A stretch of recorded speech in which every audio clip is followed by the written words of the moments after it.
Okay, here's the thing though, right? In terms of moderating the conversation, that was the wrong decision. But I think my interjections made it more interesting content, even if people are going to say I'm a moderator. Like, who fucking cares? The content was funny because, you know, there was interjections from me. Obviously, I understand Stardust was upset about, Don't you think the stakes were higher than just content? Have you ever edited videos? Have you ever edited any of the videos on your channel?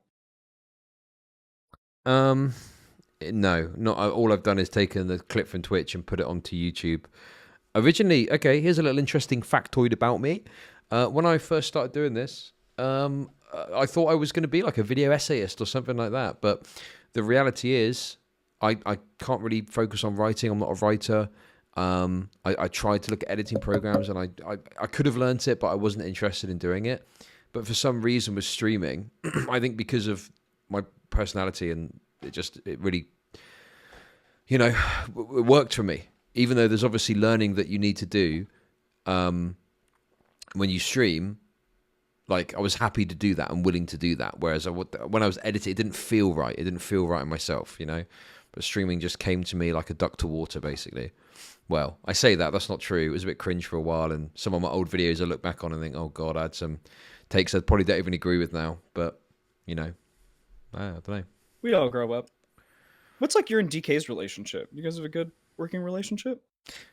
Yeah, absolutely. In fact, I just spoke to him last night, and just kind of caught up on everything and, you know, what the vision for the channel is. I've kind of been a bit busy the last couple of months with like kids and stuff like that. So I haven't been as communicative as previously. So I just sort of caught up with him and said, you know, I'll keep you a bit more up to date and we'll push things forward. Yeah. But yeah, we got a good relationship. Am I allowed to know or ask, like, what's like the typical workflow from Chud comes up with an idea for a stream, streams it, somehow gets onto YouTube? Like, how does that go? Basically, I'll, you know, do my stream for the day. So basically, there was a little bit of an issue that we were experiencing where DK was finding he was like, you know, because I basically flitted between telling him, right, these are the segments that you want, to kind of leaving him to his own devices, which isn't really the right thing to do. That was like a mistake on my part, really. But yeah, basically, you know, the correct process that works best is I stream. After the stream, I say, hey man, here's the segments that I think are going to be best. Here's how I personally think they should be prioritized.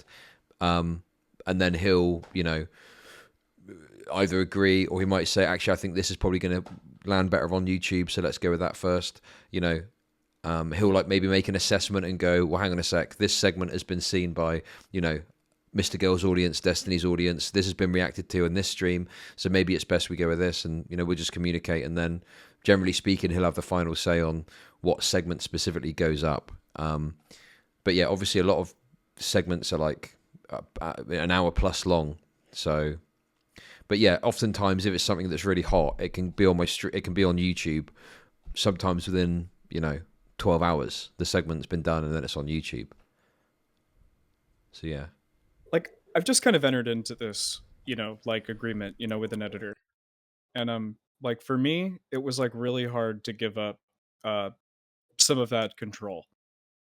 And a part of the reason why I felt like it was really hard to give up the control was because I was scared that like the way that things would be shown like would feel like dishonest, like it wasn't me saying them.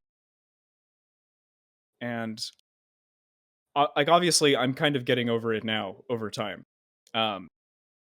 Did you ever feel any like anxiety over like someone editing your stuff and posting it? Like, do you watch every segment before it goes up? Like, or you just are pretty much like you have such a good working relationship with him, you trust him completely, it just goes up. I mean, yeah, I kind of just trust him to put it out. You know, he manages the channel outside of my like direct remit. I don't really find I've got time to like watch back all of my content, but sometimes I'll like watch it back after if there's like a short video, say, on my second channel, I'll watch it back and, you know, I actually find my own content funny sometimes. which I don't know, kind of feels like jerking off in a weird way.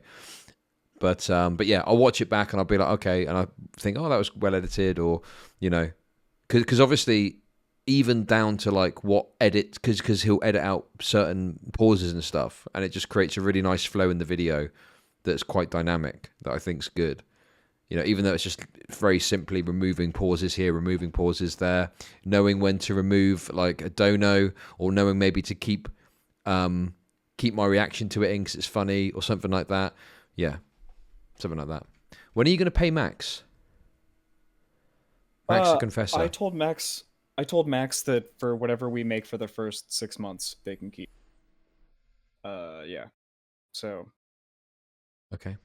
Well, that's kind of our current relationship. Obviously, I mean, it's up for, depending on how things go. That's just kind of like how we have it now. Fair enough. Wait, one quick question related to the DK stuff. So, like, DK, your editor, so he's looking at your analytics. He obviously, theoretically, knows more about the analytics than you. Is that safe to say? Yeah, he's got a more detailed knowledge. But, so I could tell you, like, sorry, go on. Yeah. So it's like when he makes you content suggestions, right? Do you ever feel like you're being dishonest, like taking the content suggestion from him? Because it's like, it didn't come from like your brain. DK, and, like, the only reason why you're doing it is... Yeah. DK very rarely will suggest content to me. It's exceptionally rare. The last thing that he sent my way that I covered was, I can't even remember, I'm scrolling up through our conversation. I think it was the Valkyrie stuff, where Valkyrie said no cap on a stack for real, and got cancelled or criticised for being racist. And I covered that. But then there's other times where like he'll send me stuff and I don't cover. Hey Max, thanks for the bits. There's other times he'll send me stuff and it's just not something I'm really that interested in. So like, there's not like this thing where he's kind of like giving me lots of different types of content to cover. It's, the Valkyrie stuff was the last stuff. If a content creator was like taking a substantial amount of like content suggestions from an editor simply based on analytics or what previous videos that you had made that were doing well, do you think that there would be some kind of like a griftery type feeling towards that creator? Or would that be justified if you felt that way? I mean, it depends. If the content creator doesn't have any of their own ideas and they're reliant on their editor telling them what to cover, I don't see it was excessive to call it a grift. But like, yeah, I don't know. Maybe dishonest. Maybe grift is too far. It depends how it's presented. If it's like, the person is acting like they've got this nose for content and they're finding all this great stuff to cover, then but the editor's just giving it to them. Yeah, maybe. But I don't know why anyone would do that. Like, obviously there's times when people just from my community will send me stuff, and I think people understand that. I mean, I've got a channel in my Discord for that, so I think people understand that like content is going to come from people saying, oh, hey, Chud, did you see this or did you see that? So yeah, I don't think it's that big a deal. Yeah, that feels different in a way, because you're kind of like asking your community for it rather than trying to be like, oh, I want to figure out what they want to see prior based on my analytics or whatever. Like, I don't know, like if you derive your content from your analytics rather than from like the want to create the content, I feel like that's kind of bad. What if you're just chasing numbers and that's all you're doing, and everything is focused on how do I maximize viewership? If it's dictating content topics, like, yeah, I'd say that's probably pretty bad.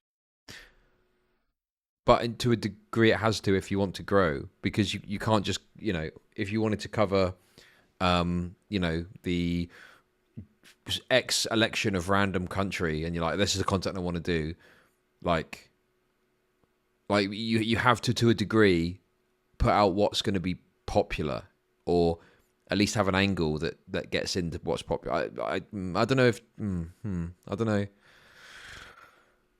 I don't know. There might be a certain level of growth that you can't achieve unless you sell out a little bit. Theoretically. I think someone said it in chat, which is quite a good point. It's like, it depends if you hate covering it. Like, I guess if you're doing something and you hate it, and you're doing it just because that's what gets you views, and you don't really have any sort of interest, then yeah, that's probably a bit grifty, especially if you pretend that you're interested or it's like a really big, compelling thing that you're talking about. Right. I have Elder Drowsy with a question. Does Chud think it was a mistake to volunteer to moderate the Mr. Girl Stardust chat? And does he think that he is kind of forced to immediately take up content like that out of his wheelhouse because other streamers of the same caliber were doing it? It wasn't a mistake to decide to moderate it. The mistake was at times interjecting when I shouldn't have. That was the mistake that I made. But I guess, and the thing is as well, I didn't really, I mean, I've spoken to both of them, had a rough idea, but I didn't know the extent of like, you know, how bad it was going to be. Maybe I couldn't have known that. But yeah, I mean, for me, okay, here's the thing though, right?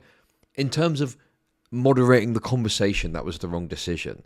But I think my interjections made it more interesting content, even if people are going to say I'm a shit moderator. Like, who fucking cares? The content was funny because, you know, there was interjections from me. Obviously, I understand Stardust was upset about, Don't you think the stakes were higher than just content?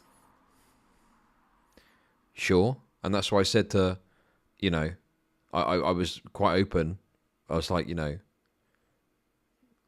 maybe I should have checked with Stardust, to be fair. But I was open with Mr. Girl, and I said, you know, is it a problem if I just meme a bit? And he was like, no, something like that. But yeah, I probably should have checked with Stardust, you know, what her angle on that was. So that was probably a mistake. That's fair, though. I mean, fuck, if you asked and they said it's chill, I mean... Well, Mr. Girl did, but right. Stardust didn't. So I should have maybe checked with Stardust first. But yeah, I mean, sure, the stakes were high. But then I feel like I was, you know, I felt like I wasn't kept abreast of what the stakes were in the first place. Like, it was, yeah, maybe it's my fault for not perceiving it. I don't fucking know. But I think... You never know with Mr. Girl, too. But here's the thing. If the stakes are that high, don't fucking... Okay, if the stakes are that high, don't fucking do it live. Okay, that's my perception, right? Don't do it live. True. Like, why you gotta air out the dirty laundry in that way if this is trying to be an authentic thing you're trying to do? Fair. You know, I think there's like, I think Mr. Girl sometimes will be very focused on doing something live, or like, even if you're in a conversation, getting it on, like there was one time we had a private conversation. He was, do you want to record it in case you want to put it up? And I'm like, no, I don't want to have that pressure of like, you know, thinking this might go up at some point. And like, you know, I go live 8 hours a day, 10 hours a day, and then I'm just broadcasting saying what I think for fucking 10 hours. Like, that's plenty, you know? I don't think people need any extra than that. And then if I do want to have something on, I'll just do it on stream. Yeah, that makes sense. I think I'm tapped. I'm tapped on questions, if you are. Okay. Well, yeah, it's been a good chat. Appreciate you. Appreciate you too, man. Thanks for coming on. We'll talk again. Definitely. Okay. Bye. Peace.